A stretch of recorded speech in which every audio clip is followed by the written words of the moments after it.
हिजाब वाक़े के बाद भारतीय हुकूमत की ढिठाई बरकरार है। एक और भारतीय सियासी रहनुमा के इंतहाई तौहीन आमेज रिमार्क सामने आ गए।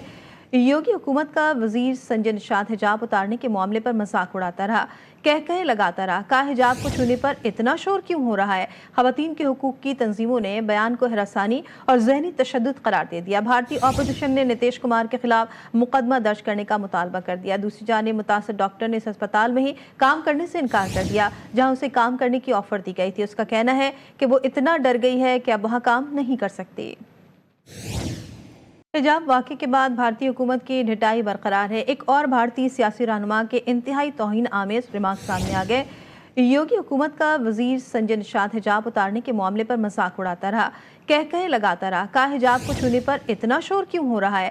खवातीन के हुकूक की तंजीमों ने बयान को हरासानी और जहनी तशद्दुद करार दे दिया। भारतीय अपोजिशन ने नीतीश कुमार के खिलाफ मुकदमा दर्ज करने का मुतालबा कर दिया। दूसरी जानिब मुतासर डॉक्टर ने इस अस्पताल में ही काम करने से इनकार कर दिया जहां उसे काम करने की ऑफर दी गई थी। उसका कहना है कि वो इतना डर गई है कि अब वहां काम नहीं कर सकती।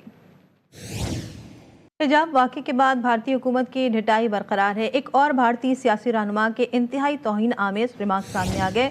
योगी हुकूमत का वजीर संजय निषाद हिजाब उतारने के मामले पर मजाक उड़ाता रहा, कह लगाता रहा, कहा हिजाब को छूने पर इतना शोर क्यों हो रहा है। खवातीन के हुकूक की तंजीमों ने बयान को हरासानी और जहनी तशद्दुद करार दे दिया। भारतीय अपोजिशन ने नीतीश कुमार के खिलाफ मुकदमा दर्ज करने का मुतालबा कर दिया। दूसरी जानिब मुतासर डॉक्टर ने इस अस्पताल में ही काम करने से इनकार कर दिया जहां उसे काम करने की ऑफर दी गई थी। उसका कहना है कि वो इतना डर गई है कि अब वहां काम नहीं कर सकती।